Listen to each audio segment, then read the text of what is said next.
Hey guys, welcome back to the channel. Not the usual setting you're used to.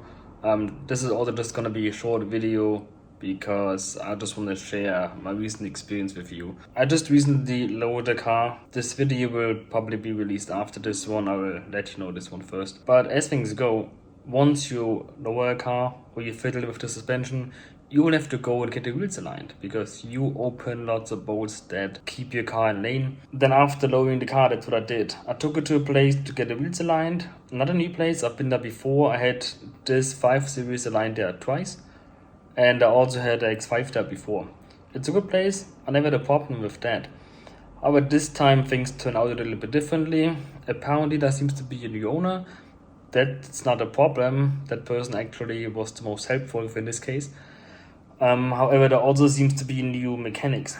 Don't want to bash individual people, but it always is people, and this person just fucked up on all levels. I just noticed afterwards because I've been waiting for 2 hours, even though I made an appointment. And once the car was on the lift, fine, they work on it.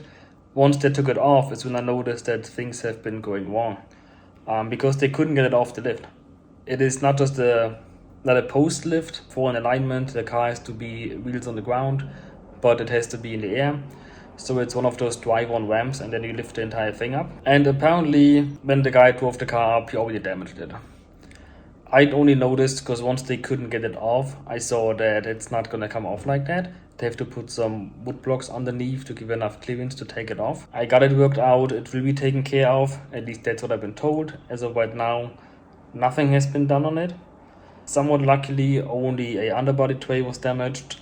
It's just a plastic part that covers the underbody that can be taken off, can be replaced. However, there are also some scratches on the tank, which is not ideal. And there are also some scratches on the metal body itself. The underbody sealing is holding, just the one spot that came off. A photo should show that. Things can go wrong, things happen, fine. I've been there myself. I remember accidentally putting a dent into a customer car. It's pretty bad. But then you take care of it, you fix it, right? And you be apologetic about it. However, this genius, after damaging the car and not getting it off the lift and not listening to the suggestions from his co-worker and his manager and still doing the same thing that hasn't been working the last 8-9 times, still doing it, I went there and told him myself, hey, listen to these people. They want to help you get my car off that you already damaged. So stop damaging it further and just listen to them. What you do is simple. You just put some 2x4s or whatnot under the front wheels to lift the front end up to give enough clearance so you can take the car off. However, when you back off and you have your foot still on the brake while reversing, you're only gonna pull those 2x4s back and you never get onto it. Took him like 11-12 times and 3 people to tell him to realize that.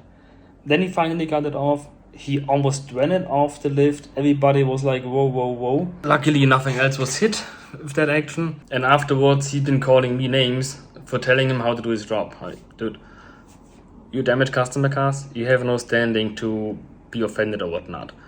And on top of that, afterwards, just driving for like 20 minutes, I noticed that the steering wheel is not straight. So here we are. This guy damaged the car. He didn't do his job right, and he's insulting the customer. That's a perfect triplet here. It's not my employee. I'm not making a call if to keep him or not. I'm not gonna tell the manager or owner what to do with it. Not my business. But man, that's quite screwed up. So unfortunately, I have to go back so they can replace the damaged under tray. I don't know if they're gonna actually measure it again and this time have the steering wheel straight. Or if they just pop the airbag out and then you take the steering wheel off, turn it a couple teeth, put it back on. That used to work with older cars, not sure if this one, I haven't had the wheel off yet. But I know in some cars, you can only put the steering wheel on the steering rack in one position because there's one bigger notch. So you can't twist it like that, you have to line it again. But that is basically one of the many reasons I had why I don't like to take my car to shops. Not that I think I'm more competent than other people, but the fact is I've been getting my car damaged in shops before. This is now the latest example. Before I took the car to an inspection, returned with scratches on the fender and a dent in the quarter panel, like And then they wanted to repair it after me calling it out, and they just wanted to bondo it up and paint it over. Like, no, that's not how you fix it then. And the same with the wheels and tires. In the last 2 weeks, I had 2 flat tires. Both the wheels, of course. And one was patched from the outside. You just push in one of those rubber sausages and off you go. And the other one fixed it from the inside, which I actually prefer. But with those 1 flat tires, they're not the easiest to mount. And you never know how much care people actually put into their work when they take the tire off the wheel.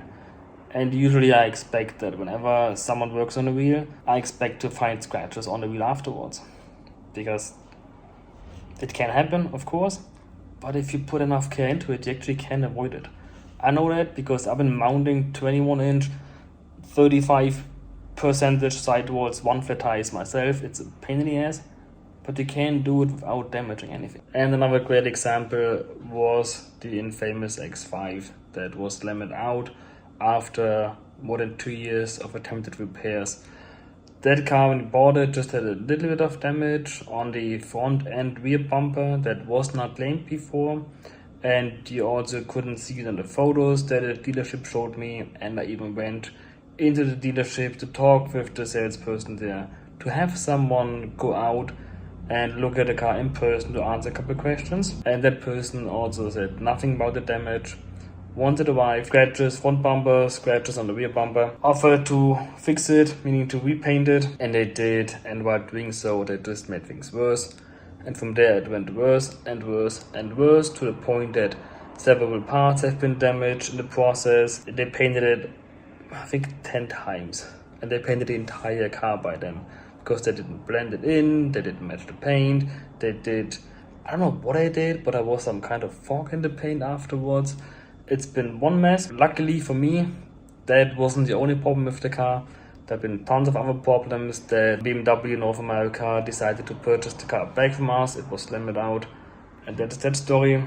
But there's quite a history, personal experience. Our cars getting damaged whenever they go into a shop. That never happened to me in Germany.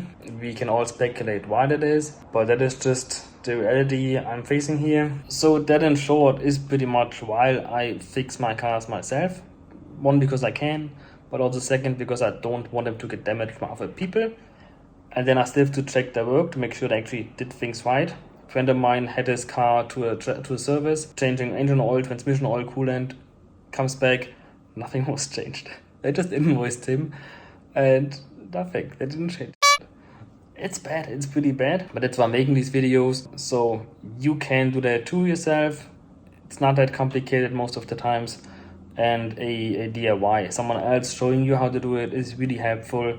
That's how I started in the beginning. That's how everybody starts. Nobody is just born mechanic and knows how to do things, how things work. You have to learn it. So that's why I'm making these videos. I do the work anyway. I take a little longer to film it, to edit it, so that hopefully it helps you and you can avoid damage and do proper maintenance to your car yourself. So not the most inspirational video, but this is just the reality, unfortunately. The next videos will be a little bit more fun and more helpful. I'm still waiting on a couple parts for a couple retrofits. If you want to see them, just subscribe to the channel and you will get notified once I upload it. Thanks for watching, and I hope to see you in the next video.